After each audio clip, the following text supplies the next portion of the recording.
Assalamualaikum warahmatullahi wabarakatuh. Pada kesempatan kali ini, kami dari kelompok 6 akan membahas mengenai manajemen peningkatan pelayanan publik. Sebelum masuk ke materi, izinkan saya untuk memperkenalkan anggota kelompok 6 terlebih dahulu. Yang pertama ada Afifah Wulansri, yang kedua ada Andita Nurrahmani, yang ketiga ada Anissa Fatin, yang keempat ada Anissa Fitri, yang kelima ada Cahaya Zahrani, yang keenam ada Deden Hermawan, yang ketujuh ada Delia, dan yang terakhir ada Diana Putri. Mohon perhatiannya teman-teman semua, semoga materi yang akan disampaikan oleh kelompok 6 ini dapat dipahami oleh teman-teman sekalian. Berikut adalah poin-poin materi yang akan disampaikan oleh kami. Yang pertama ada konsep peningkatan pelayanan publik, yang kedua ada model peningkatan pelayanan publik, yang ketiga ada dimensi pelayanan publik, yang keempat ada perkembangan pelayanan publik, yang kelima ada peningkatan kualitas pelayanan publik, dan yang terakhir ada potret peningkatan pelayanan publik di Indonesia. Masuk ke pembahasan yang pertama, yaitu mengenai konsep peningkatan pelayanan publik.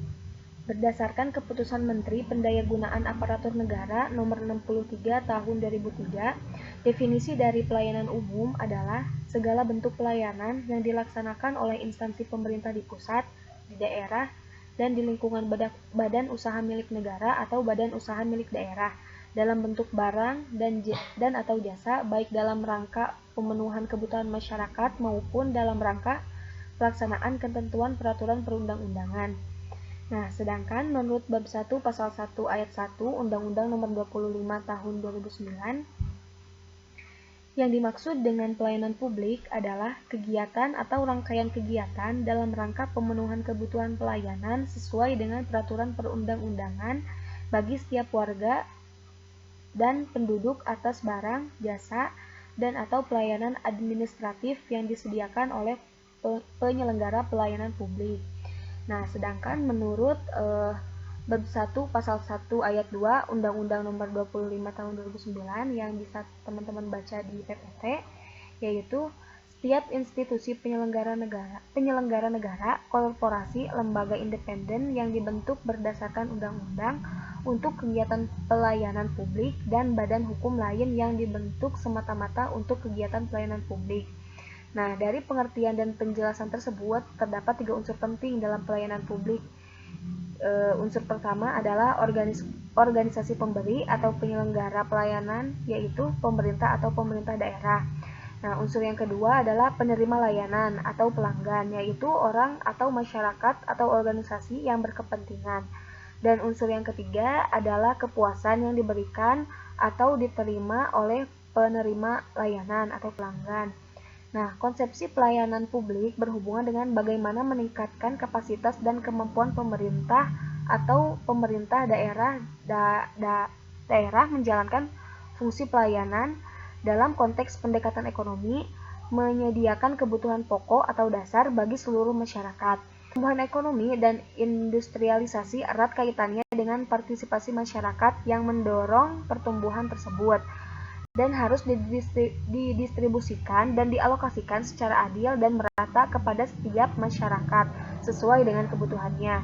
Pengaturan distribusi dan alokasi tersebut sesuai dengan fungsinya dijalankan oleh birokrasi lembaga-lembaga pemerintah atau pemerintah daerah sebagai wujud dari fungsi pelayanan berdasarkan kepentingan publik yang dilayani.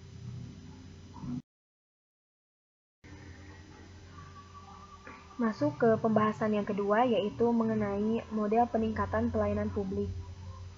Model desain organisasi atau struktur organisasi adalah mekanisme formal pengelolaan suatu organisasi yang menunjukkan kerangka dan susunan perwujudan pola tetap hubungan-hubungan di antara fungsi-fungsi, bagian-bagian atau posisi-posisi maupun orang-orang yang menunjukkan kedudukan, tugas, wewenang, dan tanggung jawab yang berbeda-beda dalam suatu organisasi.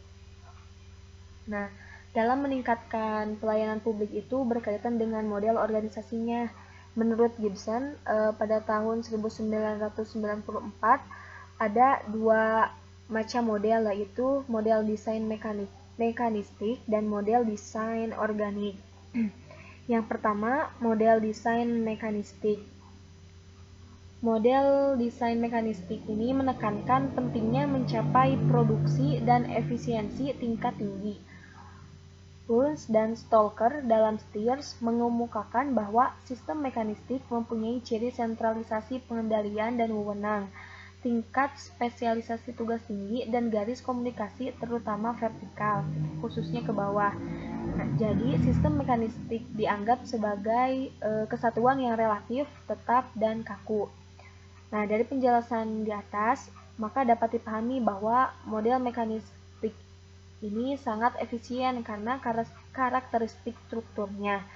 Model ini sangat kompleks karena menekankan pada spesialisasi kerja, sangat disentralisasikan karena menekankan wewenang dan tanggung jawab, sangat formal karena menekankan fungsi sebagai dasar utama departementalisasinya. Yang kedua ada model desain organik. Menurut Henry Fayol, model organik menekankan pada pentingnya mencapai keadaptasian dan perkembangan tingkat tinggi.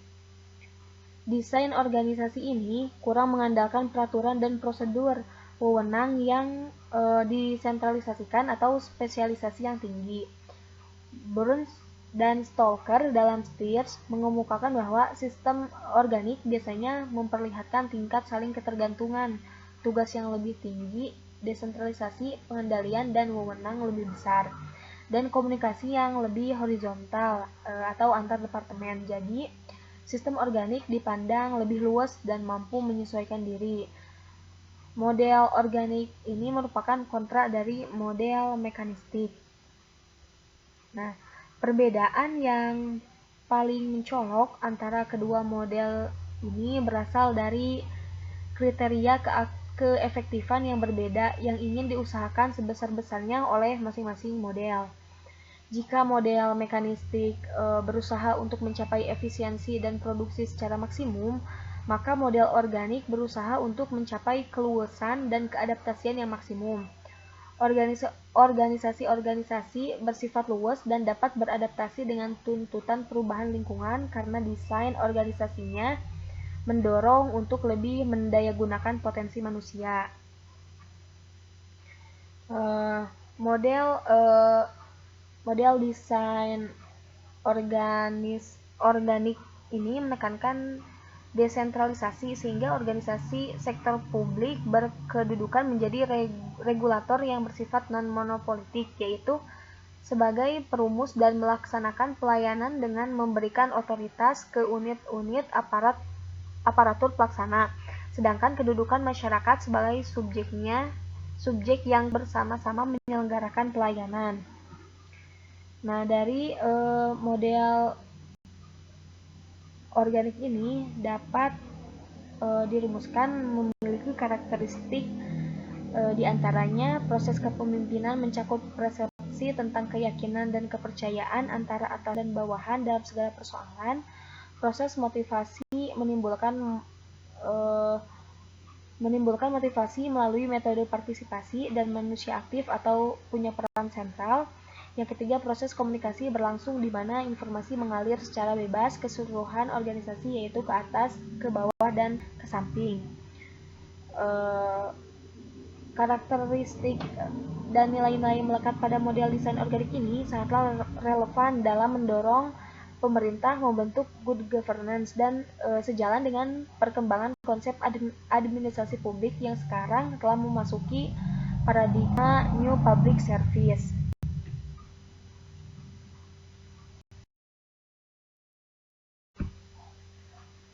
Lalu yang selanjutnya ada model peningkatan pelayanan publik pada instansi pemerintah di Indonesia. Dalam meningkatkan pelayanan publik pada instansi pemerintah, maka Indonesia melakukan beberapa model peningkatan pelayanan publik sebagai berikut. Yang pertama ada pendekatan reformasi birokrasi. Reformasi birokrasi ini bertujuan untuk meningkatkan pelayanan publik. Reformasi birokrasi sendiri berdampak secara signifikan dalam peningkatan pelayanan publik karena berbagai aspek mulai dari organisasi, aparatur, tata laksana, dan regulasi yang mengatur, serta peningkatan pelayanan publik dengan memanfaatkan perkembangan teknologi informasi dapat meningkatkan kepuasan masyarakat kepada pelayanan publik yang diberikan oleh instansi pemerintah. Yang kedua, ada pendekatan partisipasi masyarakat. Dalam meningkatkan pelayanan publik, masyarakat juga merupakan salah satu komponen penting selain reformasi birokrasi. Masyarakat tersebut perlu dilibatkan dengan menciptakan transparansi serta partisipasi publik dalam upaya peningkatan pelayanan publik. Dengan adanya kondisi tersebut, sehingga dapat menimbulkan integritas, kesetaraan, dan hubungan yang baik antar masyarakat dengan pemerintah. Masyarakat memiliki hak untuk berpartisipasi dalam mewujudkan pelayanan publik yang baik. Masuk ke pembahasan yang selanjutnya, yaitu mengenai dimensi pelayanan publik. Dalam pelayanan publik terdapat dimensi yang dapat dijadikan dasar untuk mengukur kinerja pelayanan publik, instansi pemerintah, serta BUMN atau BUMD. Banyak ahli yang memaparkan mengenai dimensi pelayanan publik, salah satunya adalah Parasuraman pada tahun 2012. Terdapat 5 dimensi pokok dalam kualitas pelayanan publik, yaitu yang pertama ada tangibles, yang kedua ada reliability, yang ketiga ada responsiveness, yang keempat ada assurance, yang kelima ada MT. Yang pertama yaitu tangibles.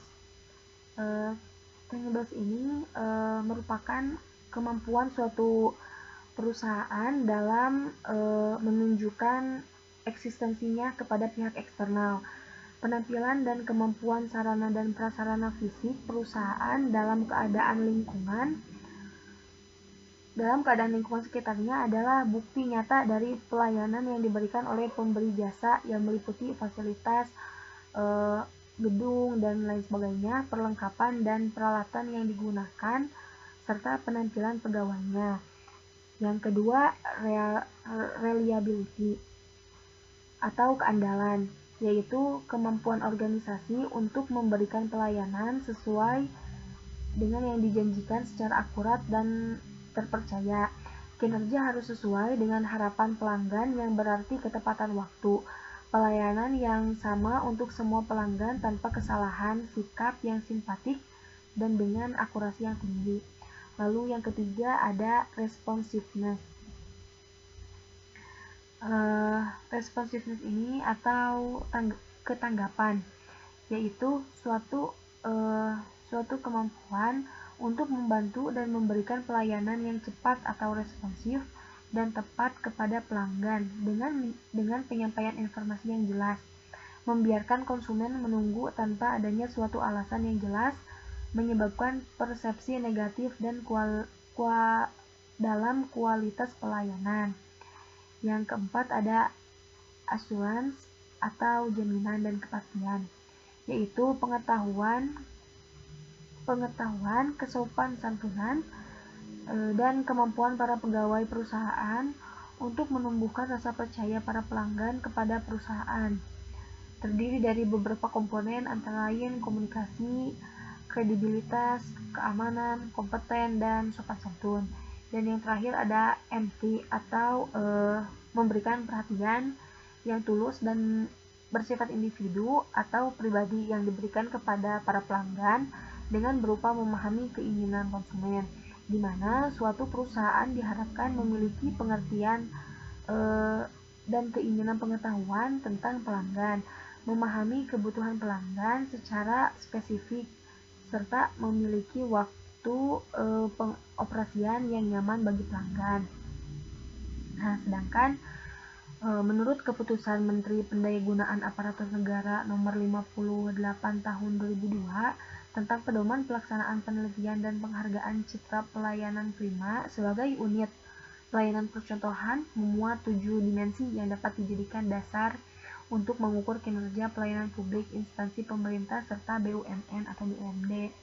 Ketujuh dimensi tersebut adalah yang pertama itu kesederhanaan prosedur pelayanan, yang kedua ada keterbukaan informasi pelayanan, yang ketiga kepastian pelaksanaan pelayanan, yang keempat mutu produk pelayanan, yang kelima tingkat profesional petugas, Yang keenam, tertib pengelolaan administrasi dan manajemen. Dan yang terakhir ada sarana dan prasarana pelayanan.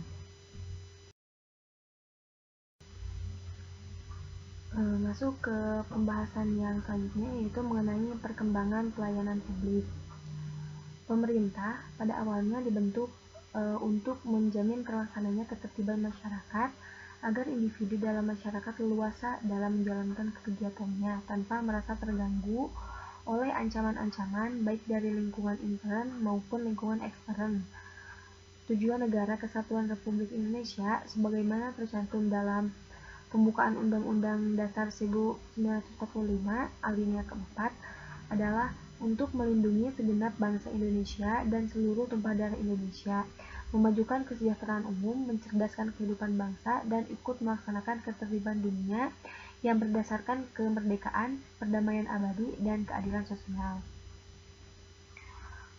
Fungsi pelayanan merupakan salah satu fungsi primer yang harus dijalankan pemerintah untuk mencapai tujuan negara Indonesia.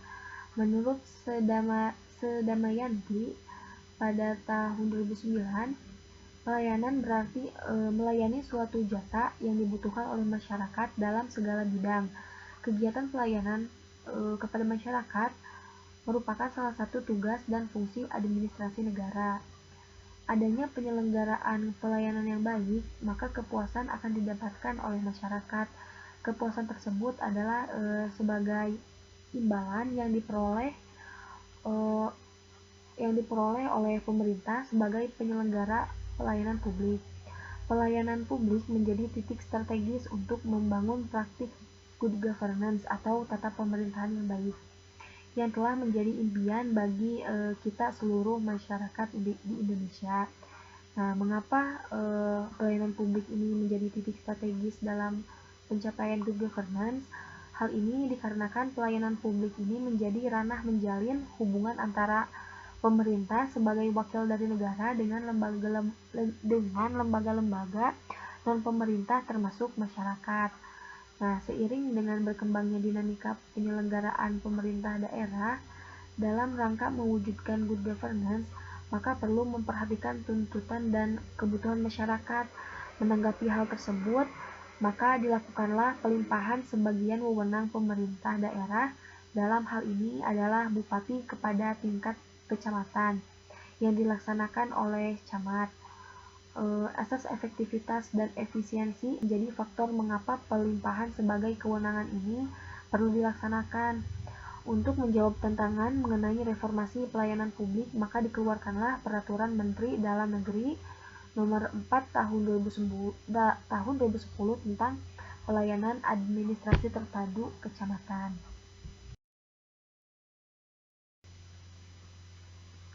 Dalam Peraturan Menteri Nomor 4 tahun 2010 tentang Pelayanan Administrasi Terpadu Kecamatan pada Pasal 4 bahwa paten mempunyai tujuan untuk meningkatkan kualitas dan mendekatkan pelayanan kepada masyarakat.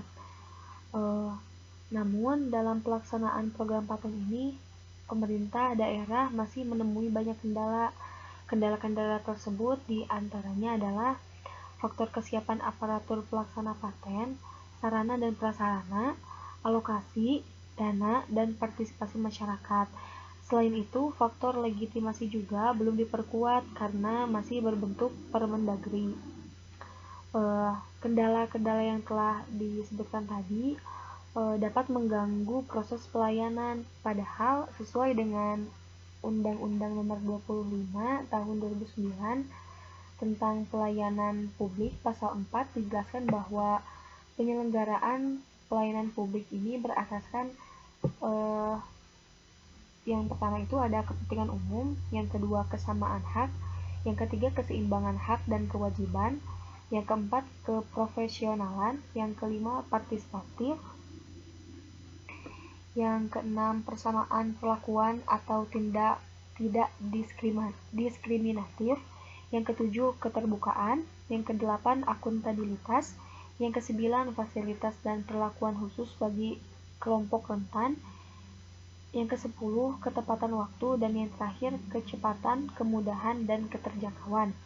Apabila kendala-kendala tersebut tidak segera diatasi, maka terjadi kegagalan dalam tujuan yang ingin dicapai dalam pelayanan administrasi terpadu kecamatan atau yang disingkat PATEN. Padahal PATEN ini diharapkan mampu memberikan kepuasan kepada masyarakat yang selama ini merasakan bahwa pelayanan yang diberikan oleh pemerintah daerah masih dirasa kurang optimal.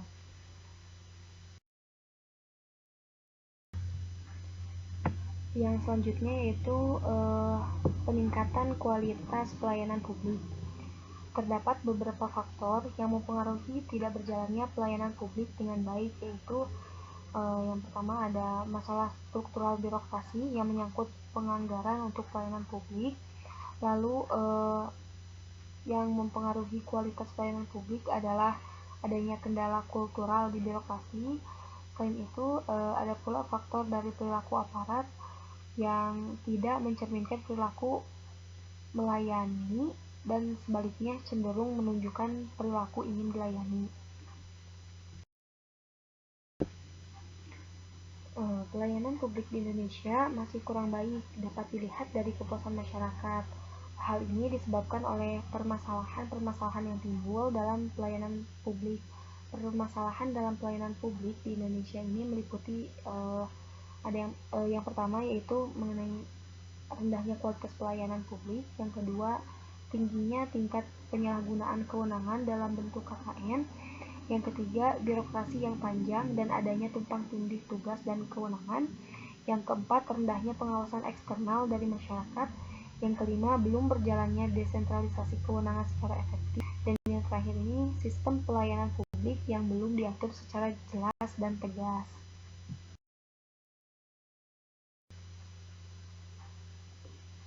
Dalam mengatasi masalah pelayanan publik, terdapat strategi yang dijalankan. Menurut David Osborne dan Plastrick, mengemukakan ada 5 strategi dalam penyelenggaraan pelayanan publik yang tentu dapat meningkatkan kualitas pelayanan publik sendiri.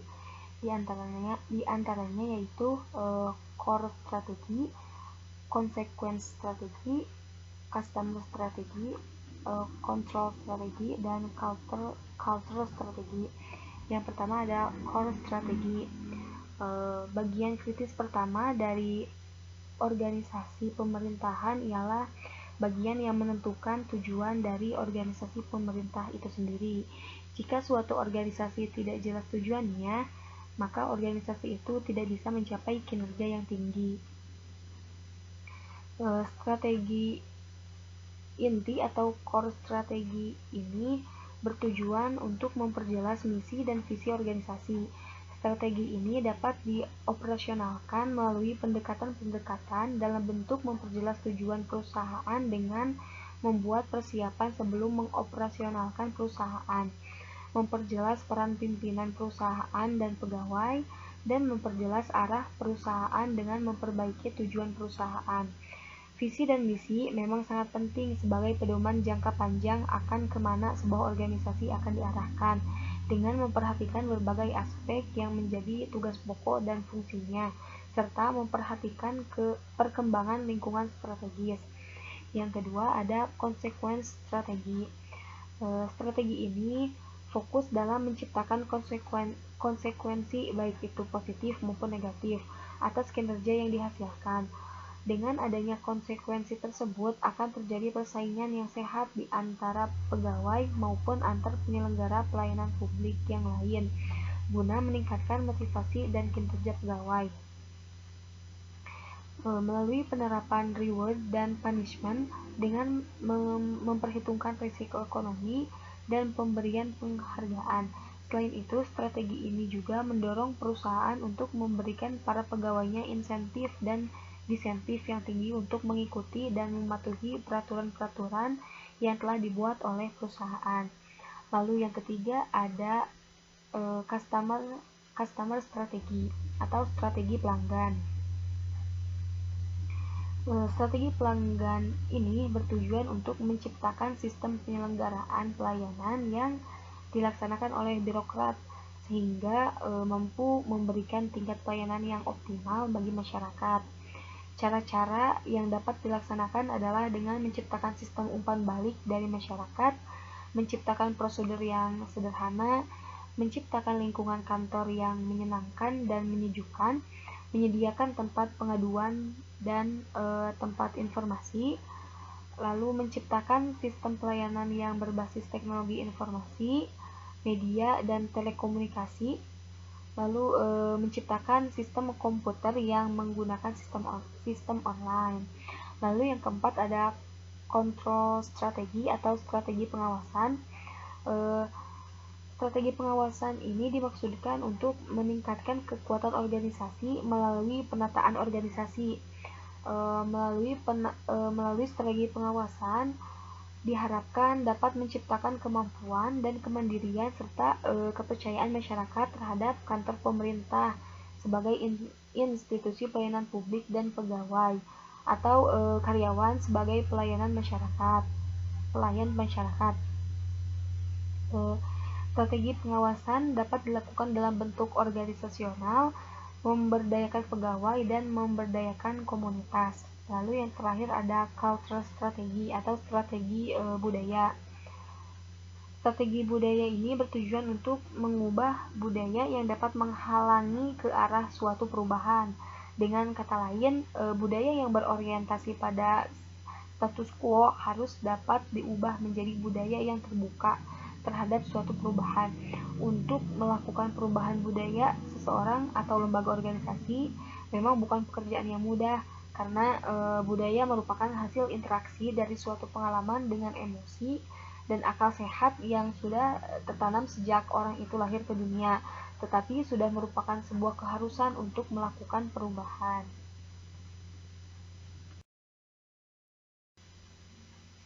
Lalu masuk ke pembahasan yang terakhir, yaitu mengenai potret peningkatan pelayanan publik di Indonesia.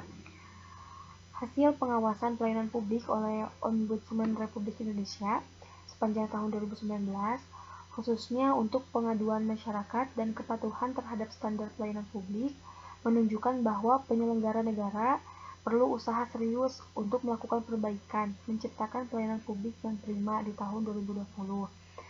Beberapa hal yang mesti dilakukan oleh penyelenggara negara dari tingkat pusat hingga ke daerah adalah dengan melakukan upaya proaktif koordinasi penyelesaian laporan masyarakat dengan Ombudsman RI, lalu memenuhi standar pelayanan publik sebagaimana komponen yang terdapat dalam Pasal 21 Undang-Undang Nomor 25 Tahun 2009 tentang Pelayanan Publik. Kemudian, proses peningkatan kualitas pelayanan publik tersebut memerlukan adanya komitmen terhadap asas-asas pemerintahan yang baik, sesuai dengan asas-asas umum pemerintahan yang baik yang diamanatkan oleh Undang-Undang Administrasi Pemerintahan Nomor 30 Tahun 2014 pada pasal 10. Asas-asas umum pemerintahan yang baik ada 8. Yang pertama yaitu kepastian hukum, yang kedua kemanfaatan, yang ketiga ketidakberpihakan, yang keempat kecermatan, yang kelima tidak menyalahgunakan kewenangan, yang keempat keterbukaan, yang ketujuh kepentingan umum, dan yang terakhir pelayanan yang baik. Nah, demi mewujudkan kualitas pelayanan untuk terciptanya pelayanan publik prima, salah satu indikator sasaran pembangunan dalam rancangan kerja pemerintah tahun 2020 sesuai Perpres nomor 61 tahun 2019 tentang rencana kerja pemerintah tahun 2020. Bagian pembangunan aparatur adalah meningkatnya inovasi dan kualitas pelayanan publik. Adapun upaya atau strategi yang telah direncanakan dalam rangka peningkatan kualitas pelayanan publik di Indonesia, yaitu meningkatkan kualitas dan inovasi pelayanan publik pada masing-masing instansi pemerintah secara berkala sesuai kebutuhan dan harapan masyarakat.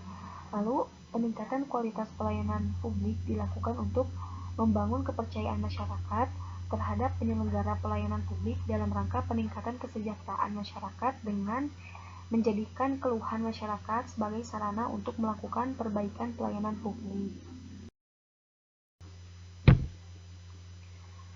Adapun target yang ingin dicapai melalui program peningkatan kualitas pelayanan publik ini adalah Yang pertama, meningkatnya kualitas pelayanan publik, lebih cepat, lebih murah, lebih aman, dan lebih mudah dijangkau pada instansi pemerintah.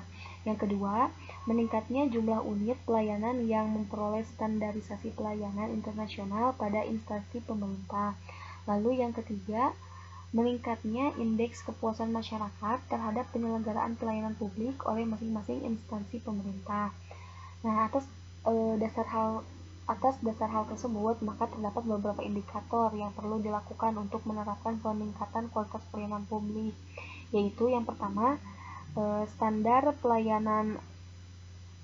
Pengukuran indikator ini dilakukan dengan mengacu pada kondisi yang seharusnya dilakukan, seperti unit kerja telah memiliki kebijakan standar pelayanan, unit kerja telah memaklumatkan standar pelayanan, unit kerja telah memiliki SOP bagi pelaksanaan standar pelayanan, dan unit kerja juga telah melakukan review dan perbaikan atas standar pelayanan dan SOP. Lalu yang kedua, budaya pelayanan prima. Pengukuran indikator ini dilakukan dengan mengacu pada kondisi yang seharusnya dilakukan, seperti unit kerja telah melakukan sosialisasi atau pelatihan berupa kode etik, estetika, capacity building, dan dalam upaya penerapan budaya pelayanan prima. Dan juga unit kerja telah memiliki informasi tentang pelayanan mudah diakses melalui berbagai media. Lalu unit kerja telah memiliki sistem reward dan punishment bagi pelaksana layanan, serta pemberian kompensasi kepada penerima layanan bila layanan tidak sesuai standar. Lalu unit kerja telah memiliki sarana layanan terpadu atau terintegrasi, dan unit kerja telah melakukan inovasi pelayanan. Lalu yang terakhir, penilaian kepuasan terhadap pelayanan. Pengukuran indikator ini dilakukan dengan mengacu pada kondisi yang seharusnya dilakukan, seperti unit kerja telah melakukan survei kepuasan masyarakat terhadap pelayanan. Hasil survei kepuasan masyarakat dapat diakses secara terbuka, dan unit kerja telah melakukan tindak lanjut atas hasil survei kepuasan masyarakat.